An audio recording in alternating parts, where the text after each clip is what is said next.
He was a billionaire who could buy anything except peace. She was a widow who had lost everything except herself. What happens when the most powerful man in the room hears the word no for the first time, not from a rival, but from a secretary? Ethan Brooks ran a hospital empire with ruthless precision. He had wealth, titles, buildings named after him, but at night, he came home to silence so thick it echoed. Then came Maggie Pierce, calm, clear-eyed, and utterly unimpressed by power. She didn't ask for respect. She simply lived in a way that made you offer it.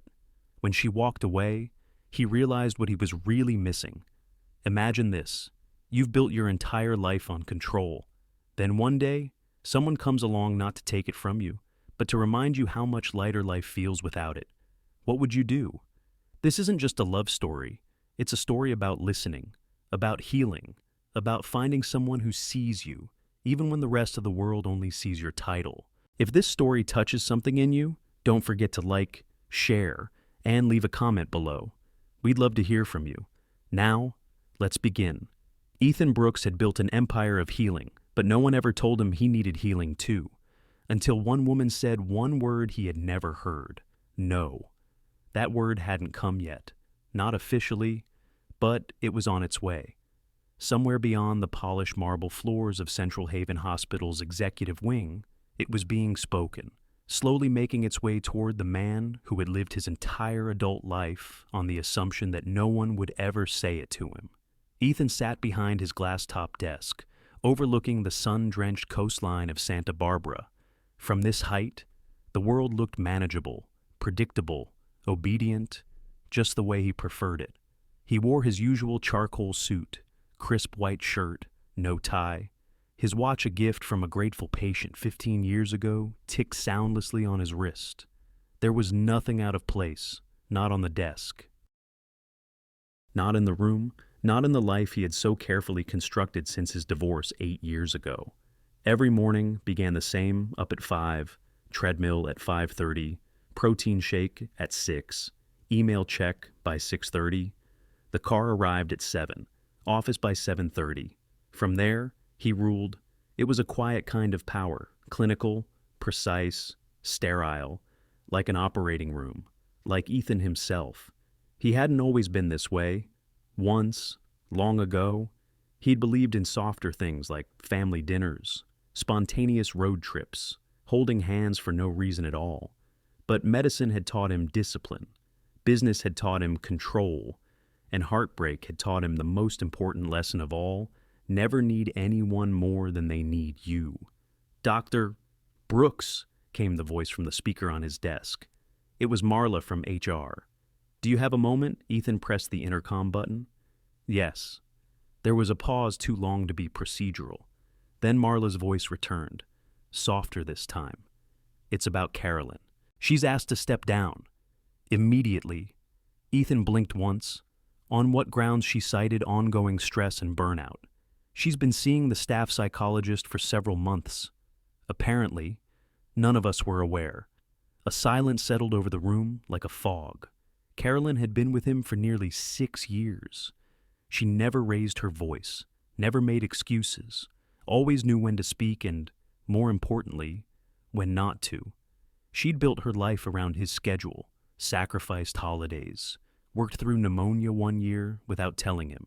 And now, just like that, she was gone. "Do we have a replacement?" Ethan asked, keeping his voice neutral.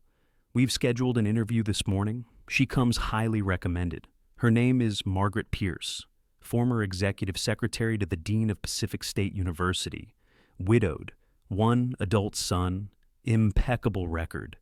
Send her in." The intercom clicked off. Ethan stood and walked to the window, watching the waves crest along the edge of the beach like fragile lace. His mind wandered not to Carolyn, not really. She had chosen to step away, and he had long ago accepted that nothing in his life stayed unless it served its function perfectly. It wasn't personal. He never let it be. Still, the word burnout scratched at something in the back of his mind.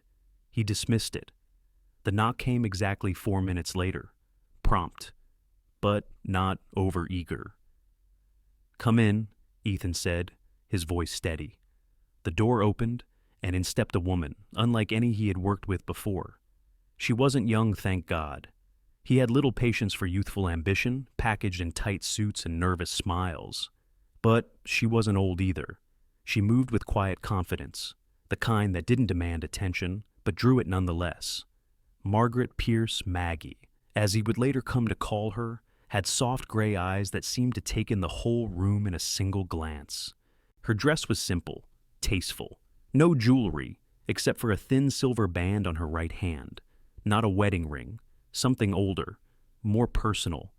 She didn't smile as she approached the desk, but she didn't look intimidated either.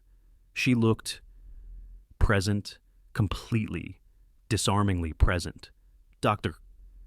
Brooks," she said with a nod. Her voice was warm, unhurried. Ethan gestured toward the seat across from him. "Ms. Pierce, please."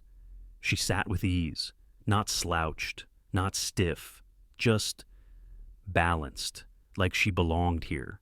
He scanned her resume. Impressive, just as Marla had said.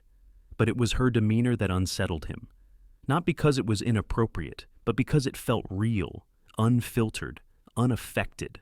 Most people who came into this office were one of three things: afraid, ambitious, or in awe. She was none of them. "I expect long hours," he began, not looking up. 12-hour days are standard. Occasional weekends, availability by phone after hours. Travel is rare, but possible. "I don't work evenings or weekends," Maggie said gently. Ethan looked up.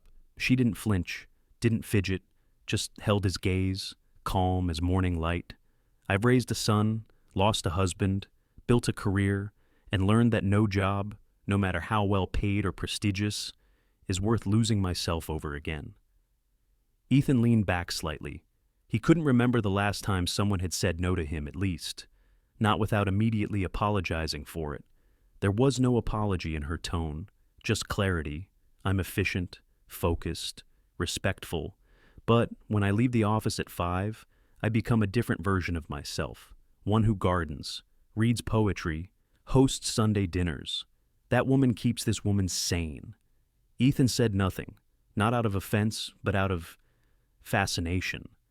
There was no negotiation in her words, but there was also no arrogance, just truth, stated plainly, like a boundary drawn in soft chalk, firm, but not harsh. And for reasons he didn't fully understand, he believed her. "Very well," he said, closing the file. "You're hired." Maggie nodded once. "Thank you." As she rose, Ethan stood too, a gesture he rarely bothered with. She turned to leave, then paused at the door. "I don't expect special treatment, Dr. Brooks, just mutual respect." The door closed quietly behind her. Ethan remained standing, staring at the space she had just occupied. He didn't realize he was smiling, not fully, but something in his face had softened something that hadn't moved in years. And behind that smile, a question echoed. "What just happened?" "You'll be expected to work evenings and weekends," he said coldly. "Then I'm not the right candidate," she replied, calmly. The words still echoed faintly in Ethan's mind, like a ripple across a surface too still for too long. It wasn't what she said. It was how she said it. No pause, no apology, no edge of defense. Just a clean, simple truth delivered with the grace of someone who had earned the right to know her own worth. Margaret Pierce. Maggie was unlike any hire he had made in the past 20 years. In his world, boundaries were seen as inconveniences. Time was currency. And the more you gave, the more you were valued, or so the machine of high-level healthcare leadership insisted. But here she was, a woman who could look him in the eye and say, without blinking, that she would not sacrifice her peace to meet his expectations. Not even for a prestigious title, not even for a handsome salary, not even for a man like him. Ethan had expected hesitation, negotiation, even subtle desperation, but Maggie offered none. What surprised him most, though, was that he didn't feel slighted. He felt curious. After she left the room that morning, he stood for a long while, eyes fixed on the door she had just exited. The sunlight filtering through the tall windows caught on the dustless edge of his desk. Outside, waves rose and folded along the shoreline in perfect rhythm. He realized uncomfortably that he had no idea what Maggie thought of him. Not as a boss, not as a man. She hadn't flattered, she hadn't probed, she hadn't even smiled beyond what the moment required. And still, something in her presence had shifted the air. Slightly? Yes, but distinctly. Later that day, as he reviewed the day's reports, Ethan found himself rereading Maggie's resume. Not because he doubted her qualifications, but because he wanted to understand what kind of life shaped a woman who could be so composed in a room designed to intimidate. Born in Iowa, educated at Northwestern, 20 years as an executive assistant in academia, widowed at 39, one son, currently living in Oregon. There were no gaps in her history, no red flags, but in the spaces between the lines, there was something deeper. A quiet survival, a maturity that didn't come from training, but from life lived fully and painfully. He tapped his pen against the desk. Ethan had seen grief in many forms. As a physician, as a leader, he'd seen it muffle voices, collapse posture, hollow out eyes. But Maggie had carried hers in a way that became strength, not silence. She wasn't performing resilience, she embodied it. He sat back in his chair, folding his hands loosely in his lap. A memory surfaced faint, but persistent of a conversation with Carolyn, his former secretary, months ago. She lives her life on her own terms. Carolyn had once said of someone Ethan never bothered to meet. He hadn't understood it then. He might be starting to now. By early afternoon, the final decision was expected. Marla from HR knocked gently before entering. So, thoughts, she asked. She's the only one I've interviewed, Ethan said, not looking up. Marla hesitated. Yes, but she's the one I'm hiring. Marla blinked. Even with her boundaries. He raised his eyes slowly, especially because of them. Marla tilted her head, curiosity visible but wisely unspoken. Understood. I'll get the paperwork ready. After she left, Ethan stood and walked to the small sitting area near the window. The armchairs there were rarely used, mostly decorative, a nod to hospitality. He sat down anyway, letting the sunlight wash across his shoulders. It had been a long time since anyone reminded him, without ever meaning to, that power wasn't about control. Sometimes it was about restraint. He'd spent so many years building schedules, monitoring metrics, driving outcomes. But what about the human beings behind all those numbers? What about the people who refused to be numbers? What about Maggie? She returned to his office the next morning to sign her contract. They didn't speak much. She read every word, asked 2 precise questions, signed with a fountain pen she brought herself. As she stood to leave, Ethan said, "We begin Monday." She nodded. "Monday it is." She reached the door, then turned, her hand on the handle. "Dr. Brooks," she said softly, "just so we're clear, I'm committed, not compliant. I take my work seriously. I expect to be treated the same way." Ethan felt a smile tug at the corner of his mouth, the smallest crack in his stone expression. "Understood," he said, and he did understand more than he was willing to admit. She stepped into the hallway, heels tapping softly on the tile, the echo disappearing as she turned the corner. Ethan remained still. He didn't usually watch people leave, but today, he found himself following the shape of her departure with a strange, steady attention, like watching a boat drift away from a dock, not knowing if it would return, but feeling certain it had changed the tide regardless. And for the first time in years, he wasn't entirely sure who was in control anymore. She didn't smile to please. She didn't flatter to stay. And yet, his office had never run smoother. From the moment Maggie Pierce stepped into the role, something subtle shifted in the atmosphere of Ethan Brooks's executive suite. It wasn't dramatic.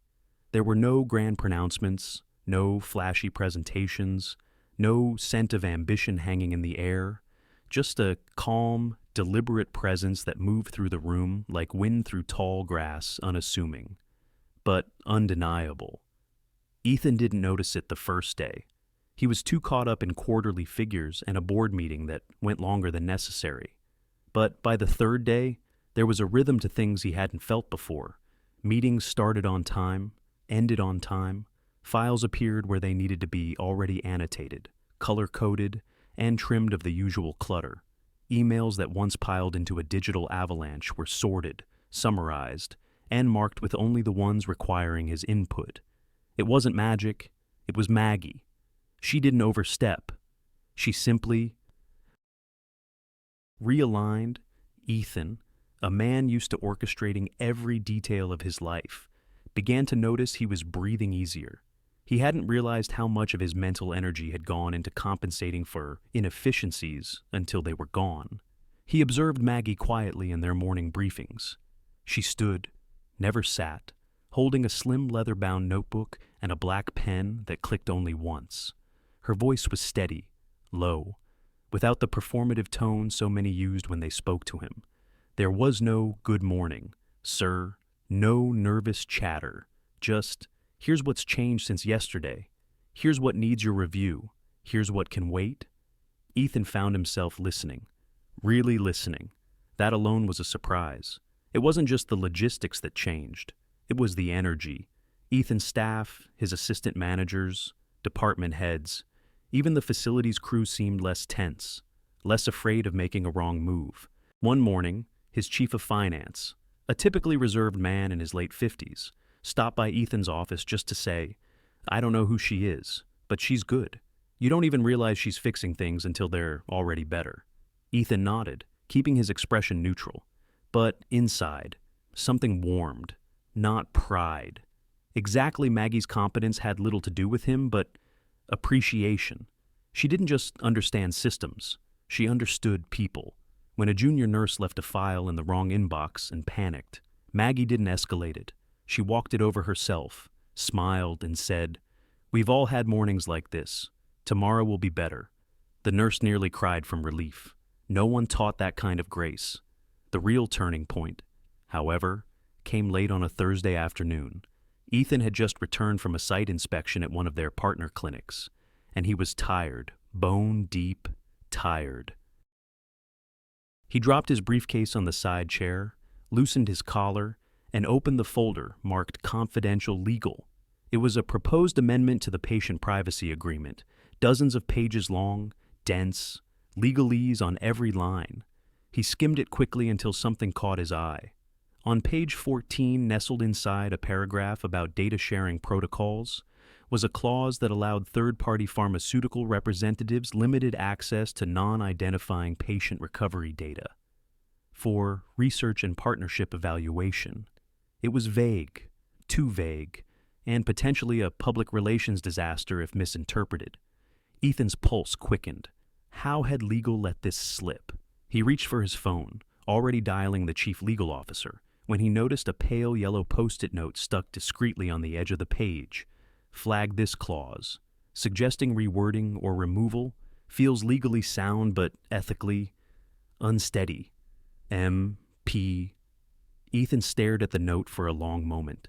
She had caught it, quietly, without fanfare, no email, no dramatic warning, just awareness, thoughtfulness, a secretary. Yes, but also someone with a compass, finely tuned. He hung up the phone before the call could connect. Then, without thinking, he leaned back in his chair and exhaled long and slow. It was a small moment, but something inside him shifted. Trust, that was the word. He trusted her, not just to do her job, but to see things that mattered. The following Monday morning, he arrived at the office 10 minutes earlier than usual. The sun had only just begun to brush the tops of the palm trees outside the building. Inside, the corridors were quiet, the air still scented faintly with lemon polish and coffee. Maggie was already there. She sat at her desk, reading something on her screen, one hand loosely wrapped around a ceramic mug. Her hair was pinned back in its usual twist. No makeup, save for a touch of color on her lips. the same silver band on her right hand. She didn't look up right away, didn't jump to her feet, just glanced over when she sensed him and said, "Morning." He returned the greeting more gently than usual. She handed him the day's brief and walked alongside him to his office, noting 2 changes in the meeting order and reminding him that a patient family council member wanted 5 minutes before the noon board presentation. He paused at his desk, file in hand, watching her turn to leave. "Ms. Pierce," he said. She turned back. "Thank you," he said simply. She nodded, no smile, but her eyes softened just slightly. "You're welcome." She closed the door behind her, leaving only quiet. And for the first time in years, Ethan realized he was no longer waking up for the work. He was waking up for the morning. She brought him tea with lavender and lemon, not because he asked, but because she noticed he coughed after coffee, the first time it happened. Ethan barely registered the gesture. He'd come in from a long board meeting, irritated by a poorly presented proposal and a sudden downpour that left his cuffs damp despite the umbrella. His usual mug of dark roast waited on his desk, steaming beside the morning reports. But beside it was another cup ceramic, pale blue, unfamiliar. A Post-it note was tucked neatly underneath. "You've cleared your throat 6 times after coffee this week. Just trying something gentler. M.P." He stared at it longer than he should have. The tea was floral, light, soothing in a way he hadn't realized he needed.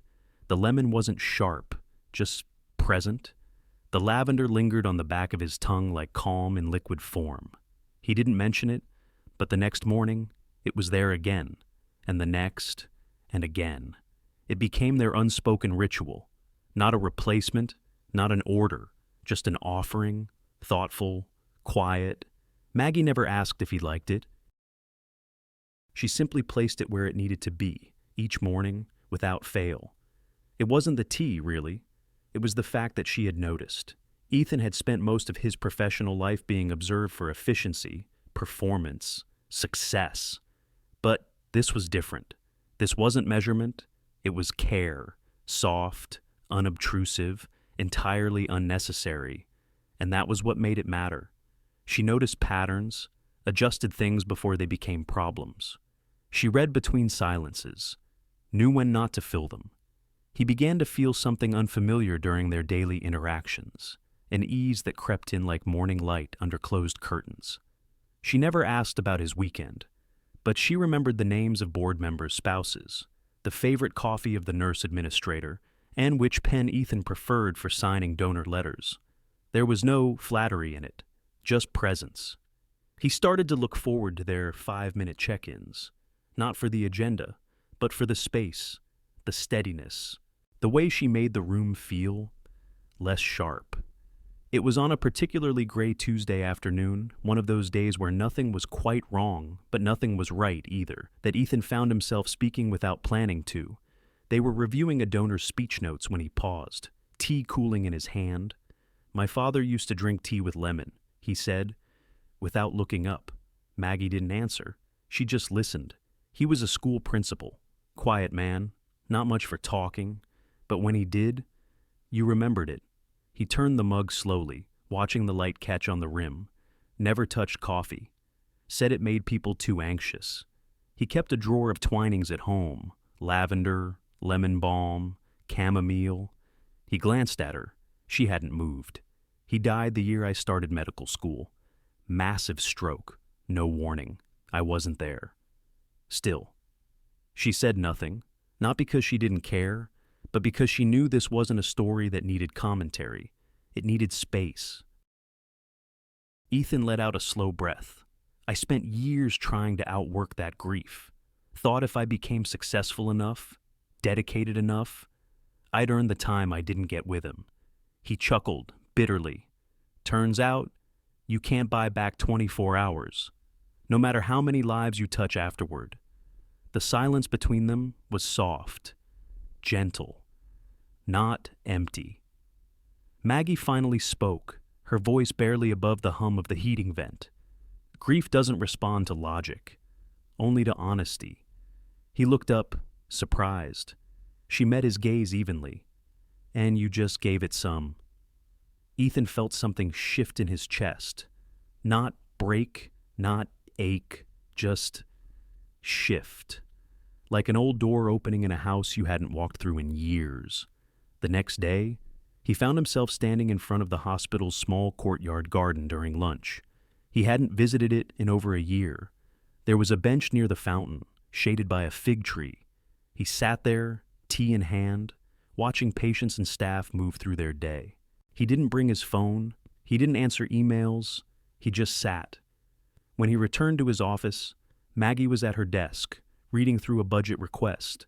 She didn't comment on his absence, didn't ask where he'd been. But when he stepped inside, the tea was already waiting for him. Still warm, still lavender and lemon, still exactly what he needed. That evening, after everyone had gone, he sat alone at his desk, files closed, lights low. The city beyond the windows was fading into dusky golds and grays. He thought of Maggie, of her calm, her steadiness, her silence. He thought of how rare it was to be seen without having to be impressive, and he realized he had told her more in one afternoon than he had told anyone in the past 5 years. Stranger still, he didn't regret it. He didn't feel exposed or vulnerable. He felt real. And for a man like Ethan Brooks, that was a rare, unfamiliar gift. One he wasn't sure how to thank her for. One he wasn't ready to let go of. He ran a hospital chain with military precision. But there was no time slot for her. It started with small hesitations. Not in Maggie, but in Ethan. For a man who prided himself on decision-making, on the speed and clarity of it, he began second-guessing himself in odd, quiet ways, lingering too long at her desk under the pretense of discussing a report, rereading emails she had already summarized, checking the break room for no reason, just to see if she happened to be in there. He told himself it was admiration, professional respect, a natural appreciation for competence. But then came the moments that couldn't be scheduled. A glimpse of her brushing hair from her face as she read, the subtle curve of her smile when she greeted the nurse team, the way her eyes softened when someone shared something difficult and didn't feel the need to hide it from her. Those things weren't bullet points in a briefing, they were hers. Ethan began to realize that the hours he looked forward to, most were the ones that weren't marked on his calendar. The 10 minutes before meetings when Maggie would quietly arrange his files and refill his tea, the soft knock on his door, signaling that she had anticipated something before he had to ask, the rare but steady moments when their eyes met across the room, and something unsaid passed between them, clear, gentle, unforced. It wasn't infatuation. That word belonged to younger men chasing dreams or illusions. This was something slower, more rooted. It was awareness of how easy it had become to talk to her, of how much lighter his days felt when she was near, of how deeply he trusted her not just with tasks, but with silence. And still, she kept her distance, respectfully, professionally, deliberately, never cold, never dismissive but firm in her boundaries, like a shoreline against the tide, unmoving even when it felt like something inside him was rising. He tried to ignore it. He scheduled more off-site meetings, extended his travel days, buried himself in compliance audits and system upgrades. But even in those efforts, she was there in the notes she prepared, the questions she anticipated, the calm her handwriting brought to his chaotic margins. And then, one evening, as dusk stretched long over the Santa Barbara hills, he found himself walking past her office. She hadn't left yet. Her desk lamp glowed softly against the warm tones of her sweater. She was organizing her files, her movements methodical, her expression focused but peaceful. He knocked gently on the frame. She looked up, not startled, just curious. "Dr. Brooks," she said. He stepped inside, holding 2 to-go cups. One was coffee, the other tea with lavender and lemon. "I was out grabbing something. Thought you might still be here." She accepted it with a small nod, her hands warm around the paper cup. "Thank you," she said simply. He stood there a moment longer, then without planning to sat in the chair across from her. She raised an eyebrow. Just slightly. "I wanted to ask something," he said. She waited. "It's been some time since I've had dinner with someone who wasn't on my payroll or trying to pitch a merger." A pause. "I thought maybe, if you're free one evening, you might join me." Her hand stayed around the cup. She didn't blink, didn't pull away. But the stillness that settled between them wasn't the easy silence they usually shared. It was heavier, cautious. Ethan felt the air thicken around him. He didn't withdraw the offer, but he didn't press it either. Finally, Maggie spoke. "I can't." The words were soft, not harsh, and they didn't carry finality, just clarity. He nodded once, unsure of what to say. She placed the cup gently on the table. "It's not that I don't respect you," she said, "or appreciate what we've built here, but this space we've made it steady, safe, clear." She took a breath, steady and sure. "I've spent years rebuilding myself, piece by piece. I know the line between connection and complication. I can't afford to blur it again. Not here, not like this." Ethan looked at her, not as a man disappointed, but as a man who suddenly understood. There was more kindness in her refusal than in many people's acceptance. And strangely, he didn't feel wounded. He felt seen. Later that night, alone in his condo, Ethan stood by the window watching the city wind down. The lights flickered across the horizon like soft beacons, some near, some distant, all living lives he would never know. He thought about Maggie's words, about boundaries drawn not from fear, but from strength. He had asked her to dinner. She had answered with truth, not rejection, just self-respect. And it struck him how rare it was, in his world of leverage and negotiation, to hear an honest no without resentment or pretense. It made him admire her more, not less. The next morning, she was there at her desk, as always, calm, composed. He greeted her with the same quiet warmth as every other day, and she returned it not with awkwardness or avoidance, but with the same steady presence that had first made him feel safe enough to speak. The tea was on his desk by 8:01. Lavender, lemon, exactly what he needed. It wasn't just a letter. It was a goodbye from the only person who had made him feel like a man, not a machine. Ethan saw it the moment he walked into his office, centered, straight, quietly waiting. A cream-colored envelope with his name written in clean, looping cursive. No company header, no memo code, just his name. He stared at it for a long moment, heart picking up its pace in a way no investor call or media inquiry ever had. He didn't have to open it to know what it meant. His steps slowed as he crossed the room. The air felt heavier, as if the walls had thickened overnight. He sat down, picked up the envelope, ran a thumb over the seal, and then opened it. "Dear Dr. Brooks, this has been one of the most meaningful positions I've held in my professional life. Working here, with you, has reminded me of my own strength and value, not because of any title, but because I stayed true to myself, which is why I know it's time to leave. The boundary I once drew has become a quiet ache I carry with me. It's no longer just a professional space, it's personal, and I cannot pretend otherwise without compromising who I am. Please don't think this is resignation born of weakness or avoidance. It is, in fact, the hardest decision I've made since losing my husband, but I leave with gratitude for the order we built, for the trust you gave, for the human moments I didn't think I'd ever share again. My last day will be Friday. I will ensure a full transition file is prepared for whoever comes next. Wishing you continued clarity, purpose, and peace. With respect, Margaret Pierce."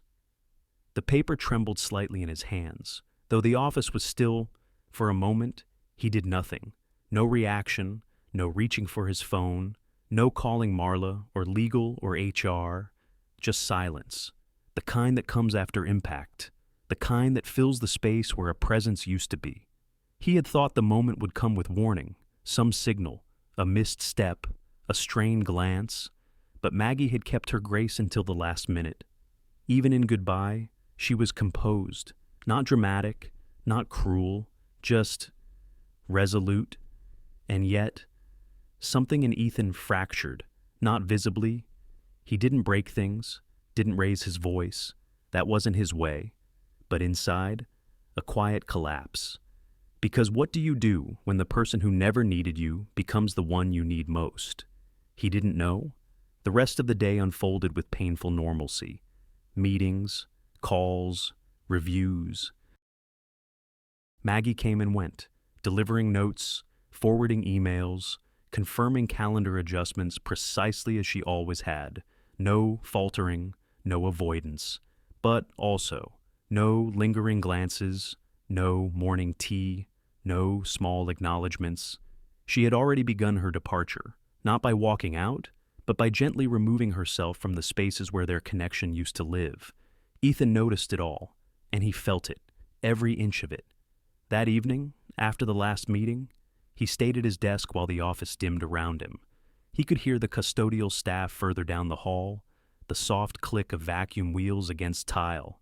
Maggie knocked once before entering. She held a small folder transition documents, clearly labeled, organized. "I'll have the digital backup sent by tomorrow," she said. He nodded. His throat was too tight for words. She placed the folder on the table between them, her hands steady. "Thank you," she added, "not just for the job, but for something more." He looked up at her, finally meeting her eyes. They weren't cold. They never were. But they were decided. "I'm sorry," he said at last. Maggie's expression softened, just enough. "You don't have to be," she replied gently.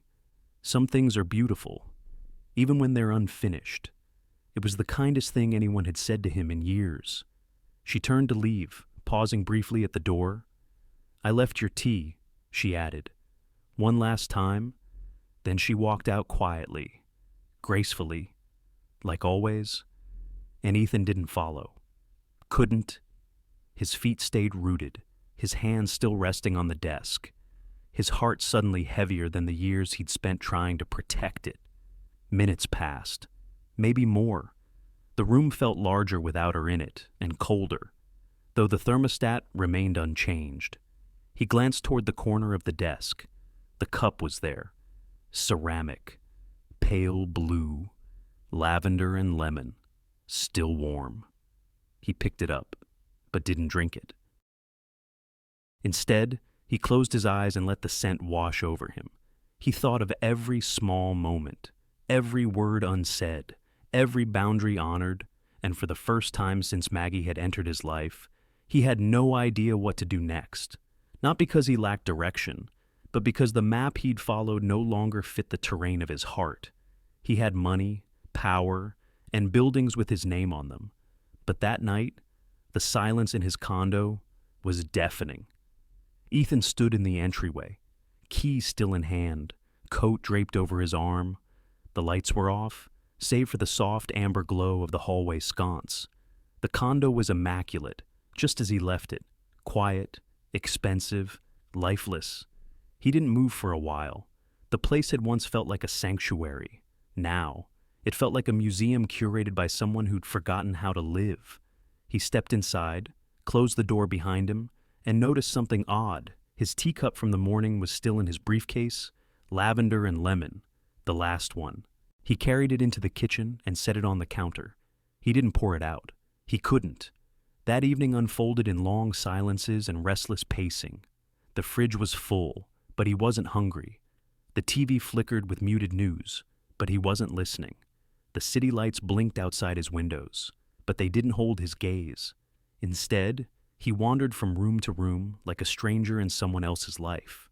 In the study, he ran his fingers along the edge of his bookshelf and noticed the layer of dust he'd never cared about before. In the bedroom, he pulled open a drawer and stared at a row of cufflinks, each one chosen for meetings, not meaning. It all felt so curated, so sterile, so empty. Eventually, he stepped outside. No destination, no plan, just the rhythm of his footsteps on the sidewalk, the cool night air brushing against his collar. He walked past coffee shops just closing up, their chairs stacked neatly and windows fogged from a day's warmth. He passed a young couple leaning into each other on a park bench, whispering something only the moon could hear. He saw an older man walking a slow, shaggy dog, humming under his breath. No one recognized him. No one called him doctor or sir. And for once, he was grateful. He sat down on a bench near the fountain in the city park, an old, weathered thing he barely noticed during the day. Now, it looked gentle, timeless, almost kind. He leaned back and let the silence surround him. It was a different kind of quiet than the one in his office, or his home. This silence wasn't empty. It was full of other lives, real lives, people who fought and laughed and cried and loved without quarterly reports or press releases. People who didn't need a boardroom to feel important. And somewhere in that silence, Maggie's absence pressed against his chest like a weight. Not because he had lost a brilliant assistant, but because he had let go of the one person who made him feel like he wasn't just functioning, he was feeling. He thought back to the tea, the notes, the silence she held when he needed it most, the soft strength of her refusal, the dignity in her goodbye, and then, without intending to, he imagined something he had never dared to before, a life where she wasn't across the hall, managing his calendar, but beside him, sharing a day, sharing dinner, sharing silence not because they had to, but because it was enough, not as an employee, as something more. That thought stopped him. It scared him, because it meant letting go of control, of roles, of boundaries. It meant becoming human again. And for Ethan, that was the bravest proposal he could ever make. He stood, walked back through the quiet streets, his pace more certain now. When he reached home, he didn't sit down. He didn't make a drink or check his email. He walked straight to his study, opened his contact book, and dialed a number he hadn't used in over 6 months. It rang twice before a low voice answered. "Ethan," said the chairman of the board, surprised. "Everything all right?" Ethan looked out the window, watching the city blink. "No," he said simply, "but I think it could be." A pause. "I want to talk about restructuring my role, about stepping back." Another pause. Then a dry laugh from the other end. "Retirement?" "Not yet," Ethan replied, "but a realignment." And what brought this on Ethan's eyes softened? A letter. He hung up soon after, promising a formal proposal by the week's end. Then, for the first time in months, he turned off every light in the condo, lay down on the couch, and let the dark hold him, not like an absence, but like a blanket. Somewhere. A woman with silver-rimmed glasses and a quiet strength was folding her last office blouse into a suitcase. And Ethan Brooks, the man who had everything, was finally starting to feel something worth keeping. He didn't want her under him. He wanted her beside him. Ethan had walked into hundreds of boardrooms in his life. He had defended 7-figure proposals, negotiated hospital acquisitions, debated policy reforms with some of the sharpest minds in medicine and finance, but never had he entered a room with a heart that beat quite like this. Not out of fear, but out of care. And that was a new feeling. He stood at the head of the long mahogany table, the central haven board seated in a half-circle of polished confidence. Familiar faces, some wary, some waiting, some watching to see what kind of Ethan Brooks would show up today. Not the strategist, not the surgeon, the man. He clicked the remote once. The title slide came up, Proposal Director of Patient Advocacy, no fanfare, no corporate jargon, just the truth of what he was asking. He let the silence hold for a breath before speaking. "I've come to ask for the creation of a new leadership role, one that doesn't fit our usual charts or ladders. A role rooted not in efficiency or profit, but in empathy." A rustle at the far end of the table. Someone leaned forward. Ethan continued. "This position would report independently outside my office, outside finance, outside compliance. Their job would be to represent the patient voice at the highest level. Not in theory, not in a token survey, but in real decisions." The first slide faded into a bullet point list. Job scope, objectives, ethics oversight, patient liaison, internal culture bridge.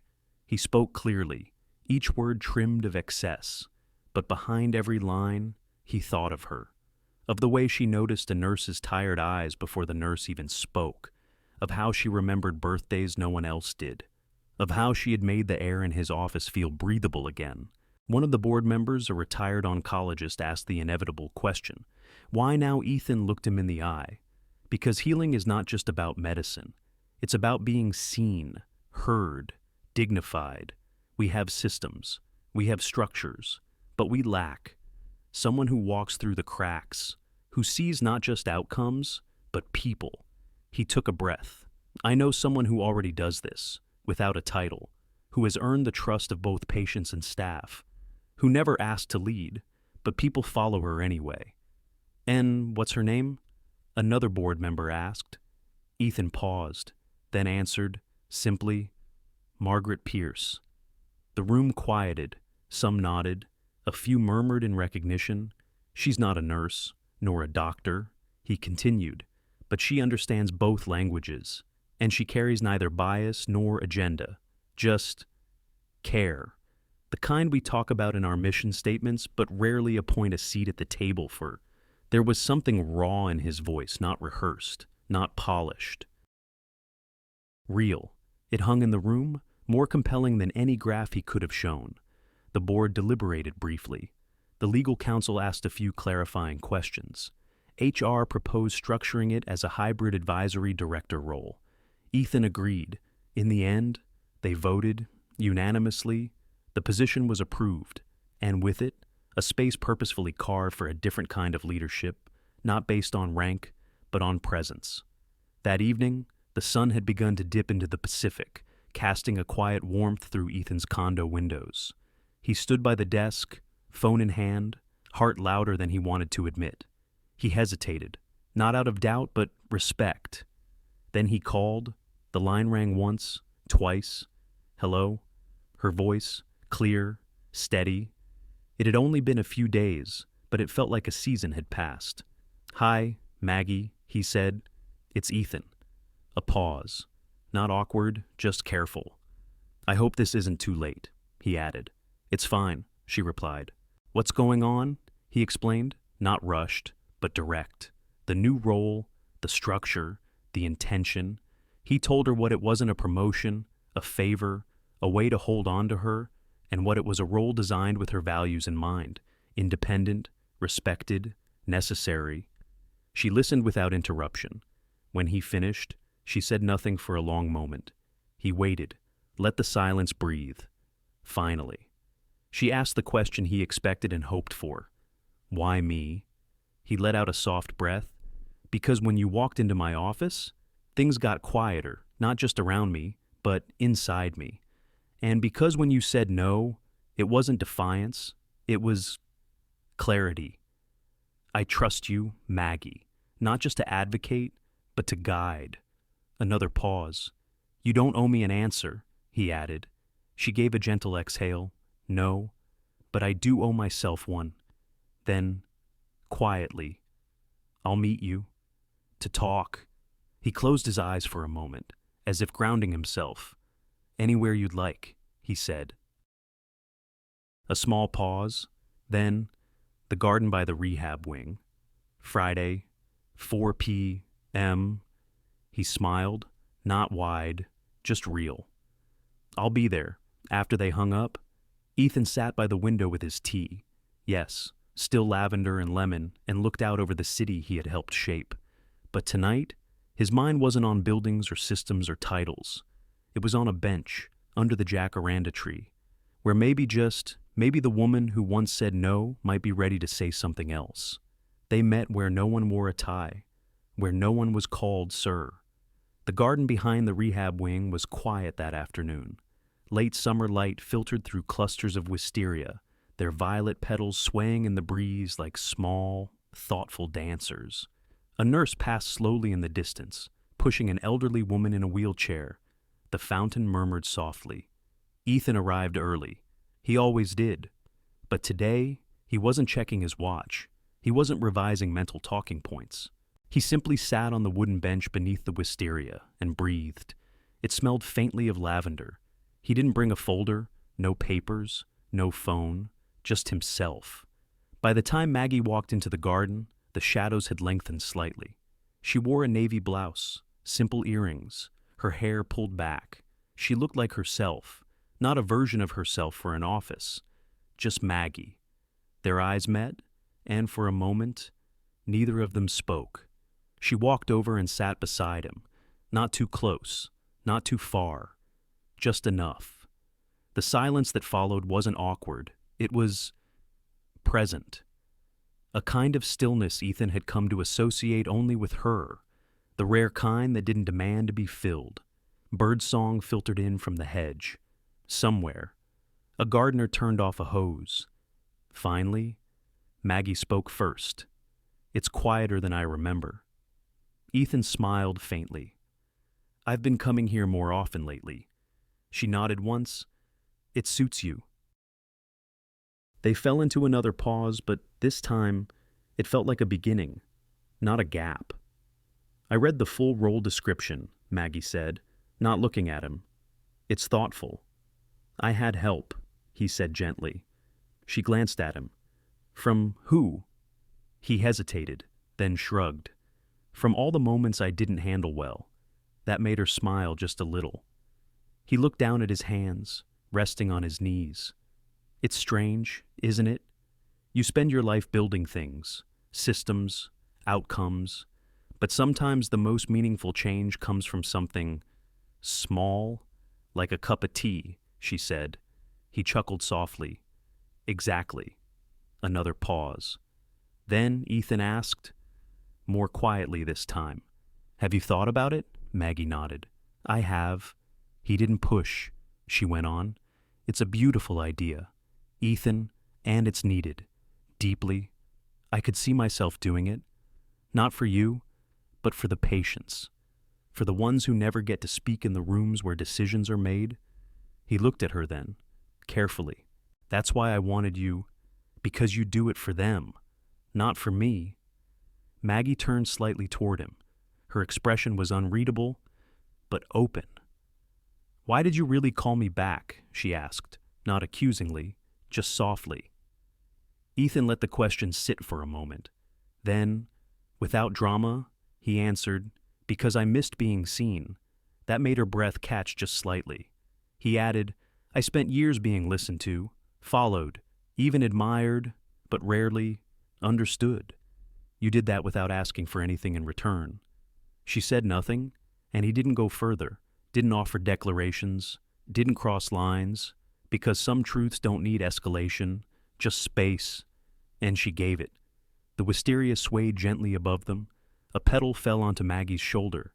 She brushed it off absently, then looked out across the lawn. "You know," she said, "after my husband died, I thought I had used up my lifetime allotment of emotional capacity. I told myself I'd spend the rest of my years being useful, but never soft." Ethan turned toward her. "I think you're both." She looked at him. Now really looked. "That's what frightened me," she said. Not angry, not regretful, just honest. And now he asked. Maggie exhaled, the kind of breath that held more than air. "Now." "I'm learning that softness isn't weakness, but it does need the right space." They fell quiet again. No rush, no pressure, just presence. And in that quiet, a bird landed briefly on the edge of the fountain, dipped its beak, and flew off. Ethan shifted slightly, his fingers brushing the wood of the bench. "I don't want you to come back into my office," he said.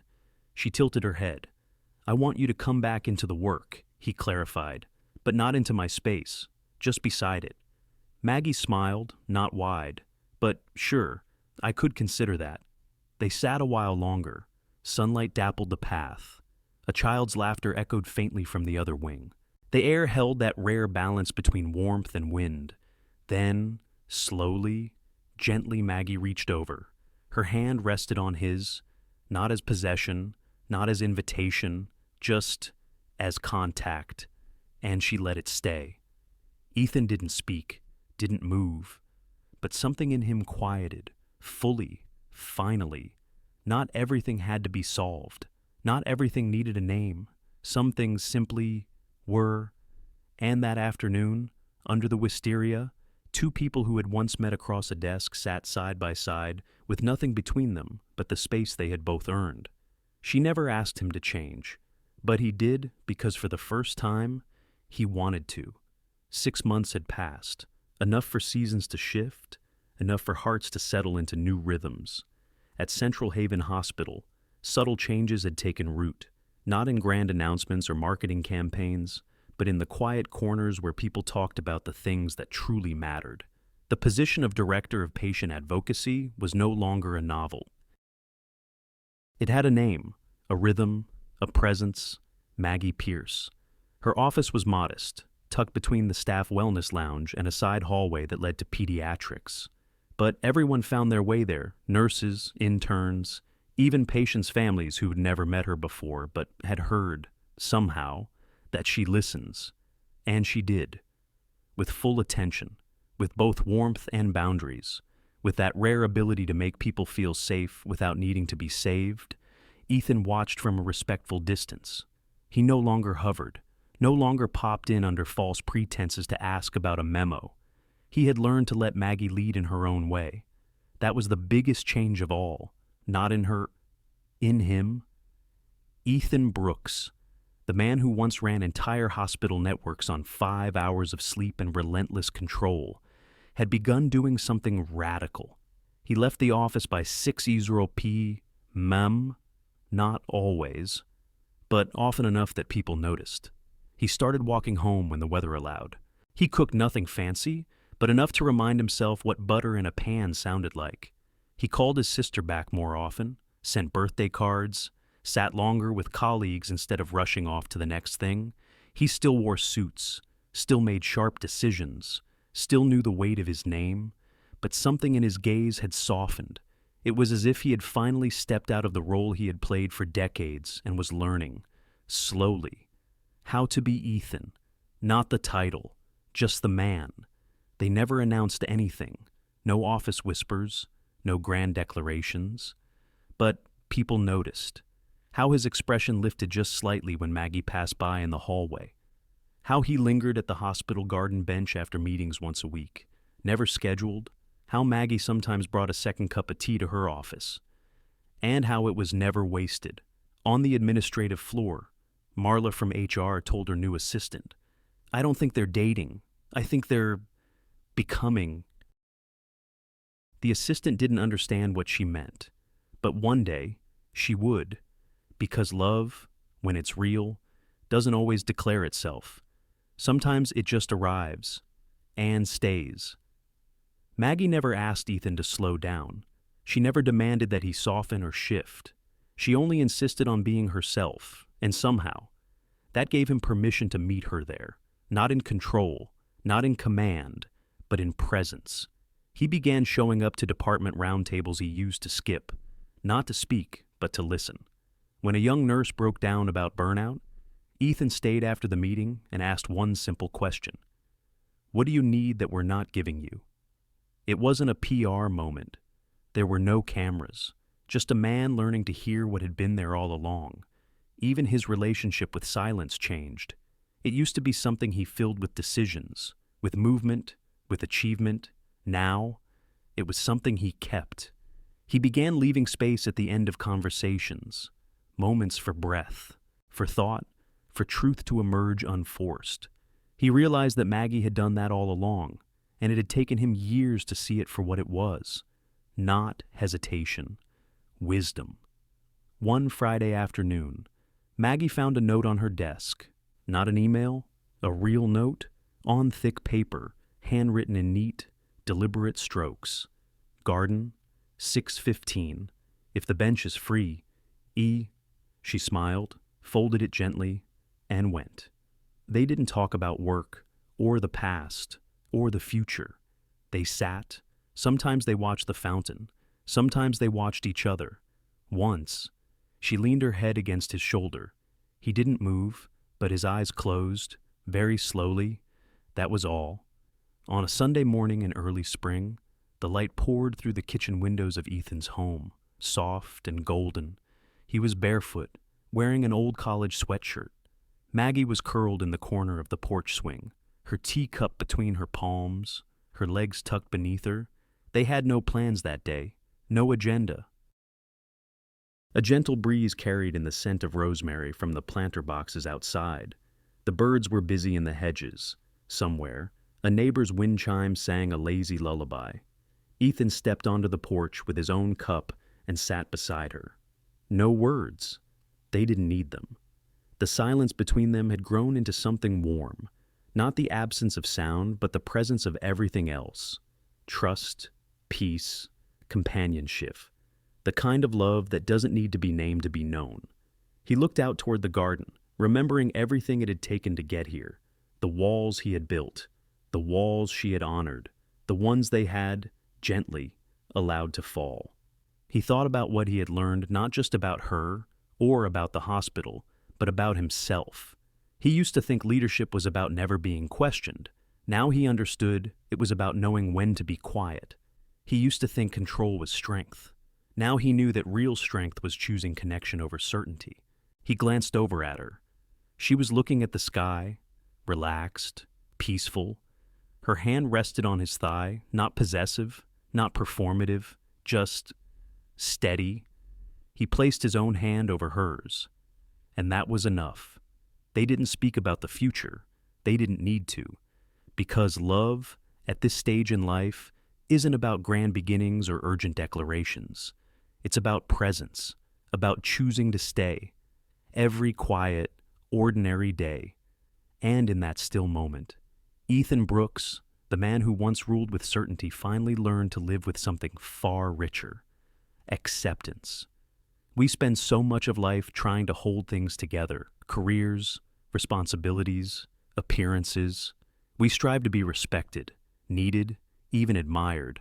But somewhere along the way, we can forget the quiet truth: being understood is far more healing than being impressive. Ethan built a world of success, but it wasn't until he met Maggie, someone who neither chased him nor feared him, that he learned the real power of listening, not just to others, but to his own long-ignored heart. The greatest changes often begin not with grand gestures, but with someone showing up as their whole, honest self. Maggie didn't try to fix Ethan. She simply refused to disappear in the shadow of his power, and that helped him finally step into the light of his own humanity.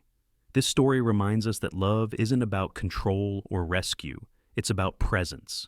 And sometimes, the most profound healing comes when we allow someone to walk beside us, not behind us.